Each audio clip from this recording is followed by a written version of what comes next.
This article was assigned for the class, and it comes from Thinking Skills and Creativity. The article title is Pedagogy for Developing Critical Thinking in Adolescence. Explicit Instruction Produces Great Gains, by Lisa Marin from Claremont University and Diane Halpern from the Department of Psychology at Claremont McKenna College. Reviewed by Elizabeth Lester. The authors of this article stated that although the development and transfer of critical thinking skills are recognized as primary goals for education, there is little empirical evidence to help educators decide how to teach in ways that enhance critical thinking. So they did two studies to compare explicit instruction and embedded instruction using low-performing high schools with a majority of minority enrollment. Research has shown the importance of critical thinking skills and what it does for the future of our children.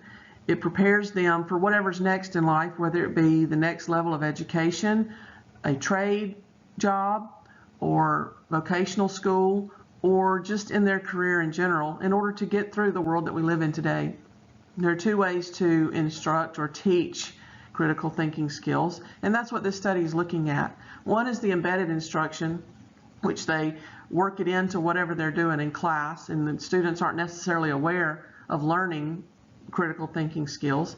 And the other is explicit instruction, where they have lessons specifically designed to help children learn how to think within their box, outside of their box, get them prepared for everyday situations and how they could handle those situations. Research also shows that exposure to this type of instruction has been limited to higher thinking classes or advanced placement classes or honor classes, as you would consider. And knowing this, can think about how many of the students that is excluding in teaching these skills to. Such exposure is not common in disadvantaged areas or for minority students.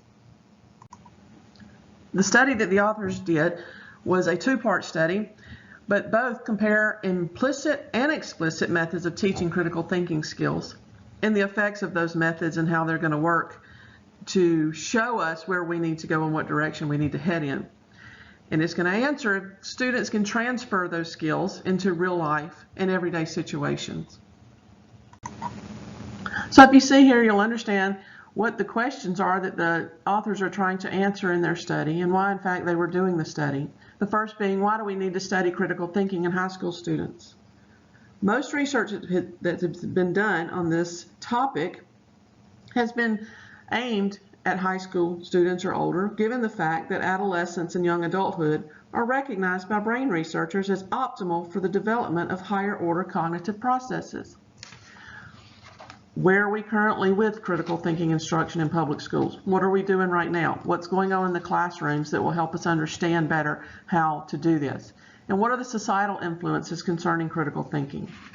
What techniques are used to teach critical thinking in the classrooms today, both in affluent areas and disadvantaged areas? And what do studies show about explicit instruction in critical thinking? And why is this research being done? And what are the research questions specifically being asked?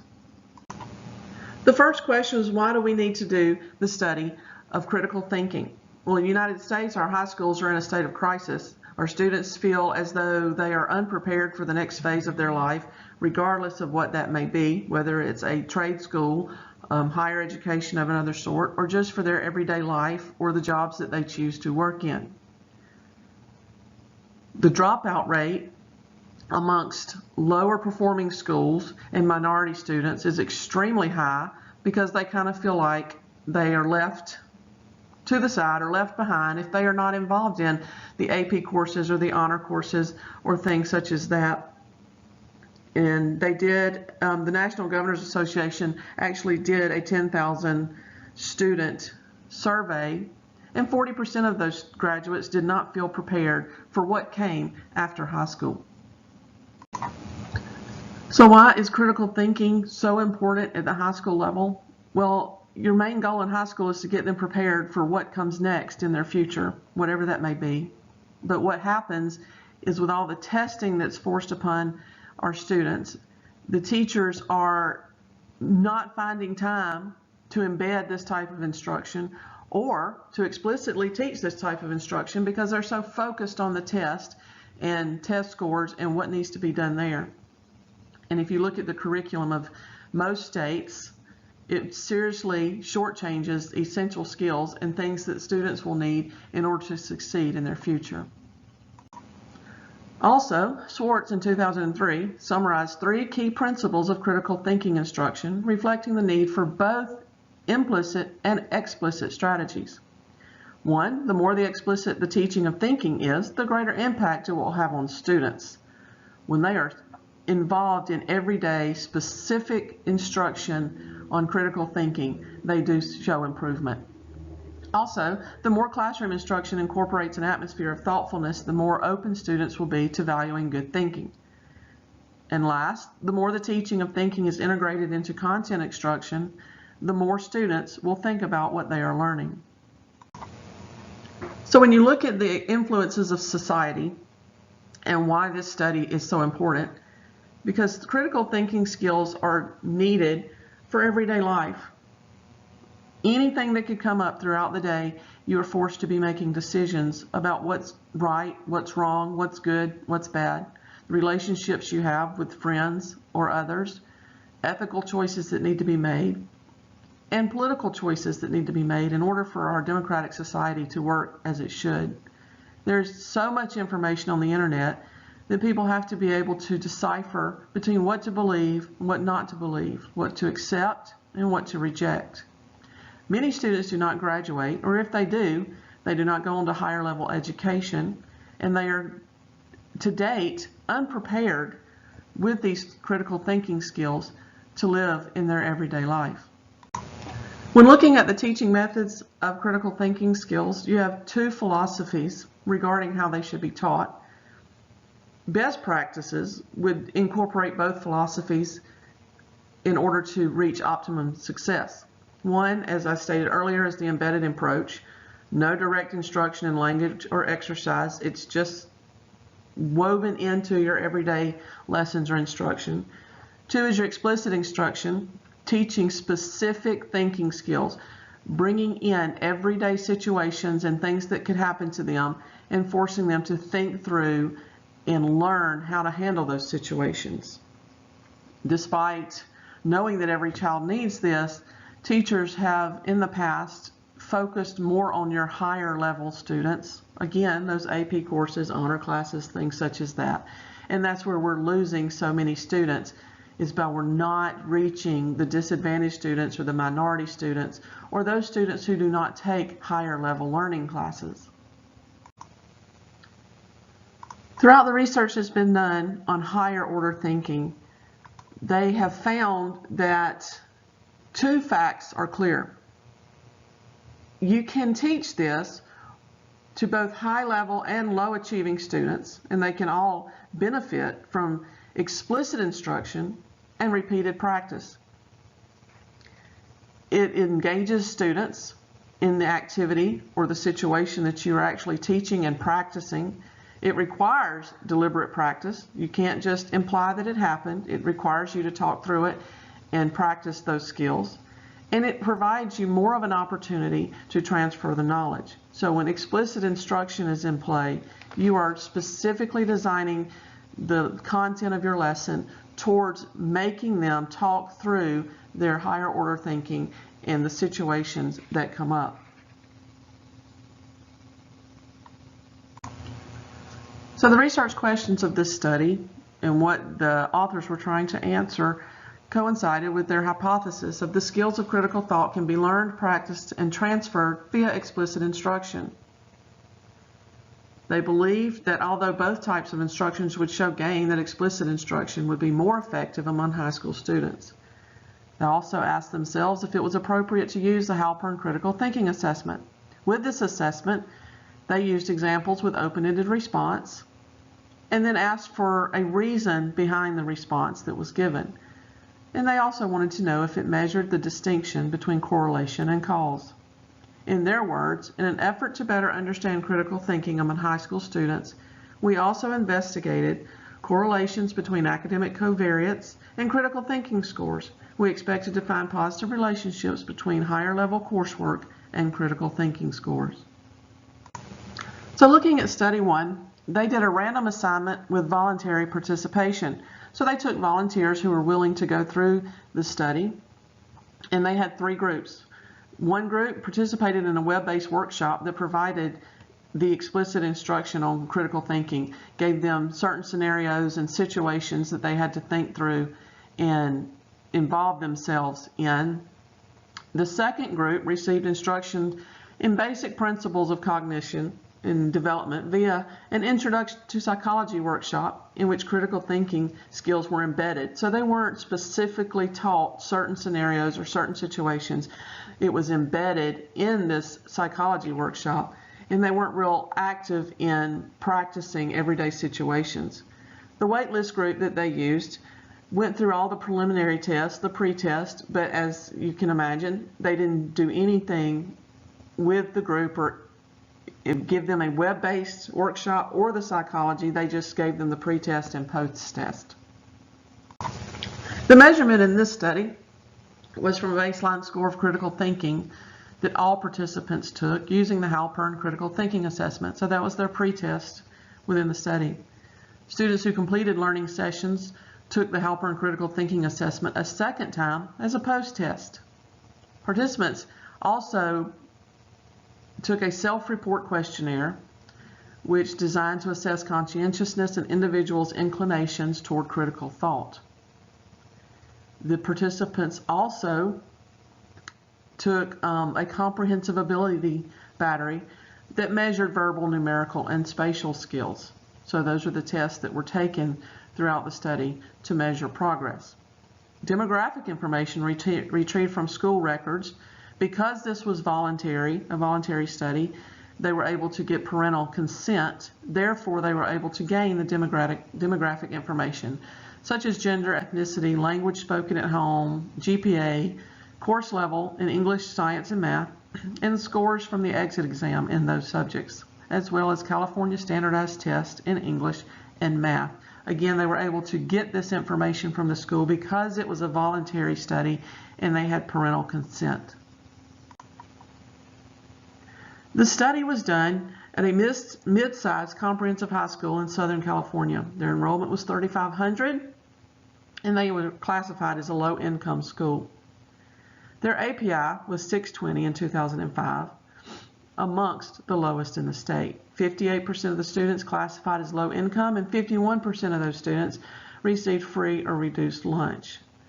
All participants were voluntary and required parental consent, and they received mall vouchers or tickets to the prom or coupons to a coffee house. They were giving these incentives in order to participate in the study, and so that was how the authors got volunteers to step forward. When choosing their sample or their volunteers, they looked at suspensions for that child over the last year. They had to be a regular attendee at school, no excessive absences, and they had to speak fluently in English. Their sample size was 69% Hispanic, 16% African American, 15% white, 35% male, and 65% female, as well as 53% English is what they have been spoken to at home. Of the 3 groups, the first group included 28 volunteers and they received explicit instruction in critical thinking. The second group had 18 members and they were received instruction embedded in the psychology course. And the third group, of course, was the waitlist or control group with 24 students. 11 students were in a second explicit instruction group that participated with a parent involved and did that with them as they went through the study. The volunteers participated in 6 sessions, one for pre-test of the Halpern Critical Thinking Assessment and administration of the CAB, Verbal, Numerical, and Spatial Awareness test, 4 learning sessions, and one for the post-test of the Halpern Critical Thinking Assessment. Each student met twice weekly for 2.5 hours and did so for 3 weeks.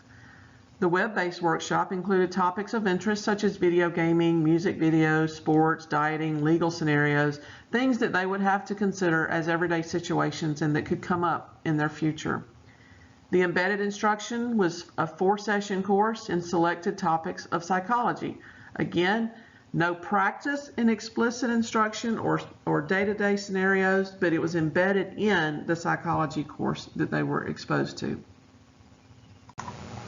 So looking at the results of their study, the first study with voluntary participants, both explicit and embedded instruction showed significant gains, which they were expected to. The students that were enrolled in below grade level math or classes scored much lower than the others, but the results also confirm their hypothesis in that the group exposed to explicit instruction had much larger gains than the other students. So looking at the results of Study 1, the pre- and post-test scores from the Halpern Critical Thinking Assessment for each of these 3 groups is shown here. Both the explicit instruction and embedded instruction group showed significant gains in critical thinking, but you can see that the explicit group showed much greater gains. They weren't real sure if they could take these results and generalize them across the population because they did ask for volunteers. They didn't randomly choose people from the population. So they had volunteers and they had students who were willing to participate with parents. They had students who were willing to go outside of class time to help with the study, and that included on Saturdays as well. So they weren't real sure that they could take these again and generalize them across the population. The results shown here show that participants completed the comprehensive ability battery, consisted of short time tests, that'd be the CAB, on verbal, numerical, and spatial scores. Significant correlations between performance on the assessment of critical thinking were found for all 3 cognitive ability tests in verbal, numerical, and spatial, as shown here. Study 2 that was done by the authors was a random assignment of classes to the conditions. The study design, which happened a year following the first study, had 2 treatment groups involved in critical thinking skill instruction and a non-treatment group from another low-ranking school in California. It included 108 students, a 6-week version of the plan, like in Study 1. No groups included parents. You had 72% female, 28% male, 58% Hispanic, 42% white, and 7% African American. Again, these were random assignments of classes as opposed to asking for volunteers as in Study 1. Their procedure included 5 classes that participated in the study, 2 assigned at random to receive explicit instruction, 2 assigned to embedded instruction, and 1 group assigned to a no treatment or control group. The same battery of tests were used as they used in Study 1, and they met twice a week for 6 weeks. As the study was very similar to Study 1, we'll go right to the results of Study 2 that used a random assignment of classes. The pre-test, post-test results failed to show a statistical significance for students in embedded instruction, but showed a higher gain for those in an explicit instruction. So looking at tables 3 and 4 on this slide and the next, you are looking at the means and standard deviation for the Halpern Critical Thinking Assessment. Pre-test scores were not significantly different among students in the 3 groups, but following the 6-week program, the post-test results showed significant gains among the students who received explicit instruction via the web-based critical thinking workshop, such as they did in Study 1. Continue on from the last slide. The pre-test, post-test increase in critical thinking failed to obtain any statistical significance for the students in the embedded instruction classes. Accordingly, the post-instruction difference in scores on the Halpern Critical Thinking Assessment were significantly higher for students who received explicit instructions as compared to the ones who got the embedded or implicit instructions, just as the authors thought would happen. So if you take a look at comparing the two studies, study one, like I said, used volunteers. They did have a way of sort of monitoring those volunteers, as looking at suspensions and attendance and the language that they were most fluent in. But study two did not rely on those volunteers. Looking at that, so the advantages of study two over study one would be that it was a truly random assignment instead of using volunteers. But the disadvantages of study two would be that by using that random assignment of classrooms that were already intact, they did not have any parental consent, so they couldn't access any confidential records that study one was able to get, such as GPA, test scores, gender, and all that sort of thing. So they weren't able to get that because it was not a voluntary participation. And you also had problems that would come up associated with already intact classrooms, with attendance issues and disciplinary issues and other factors that come in to using what's already there, as well as the difference in classroom management and the teachers and things that were going on. So that would also be a disadvantage. Standing alone, both studies lack assurance of findings, but together offer more confidence. So, they found the same results, but you weren't necessarily overly confident in each study as it stood alone. But when you did both studies and you put them together, you felt more confident and able to say that in your hypothesis you believed explicit instruction worked best for teaching these skills. And looking at the results, the CAB tests were essentially the same in both studies. So therefore, when you're looking at the conclusion and what the authors came to in these studies, is that the results of both supported their hypothesis that explicit instruction and thinking skills is more effective than embedded instruction for transfer of skills into everyday situations. Actually having specific lessons planned around everyday situations and having students talk through them and learn how to make good decisions worked a lot better than if you embedded those skills in lessons that were already going on in your classroom. It also meant that there was not really a need to restructure high school curriculum. They could take what the teachers were teaching and what was going on in these classrooms, and they could still work in explicit instruction where they didn't necessarily have to change their curriculum and change what they were teaching in order to embed that instruction. They stated that their studies reflect the benefits of an explicit mode of teaching critical thinking, making specific strategies abundantly clear to students who are in the incipient stage of developing such skills.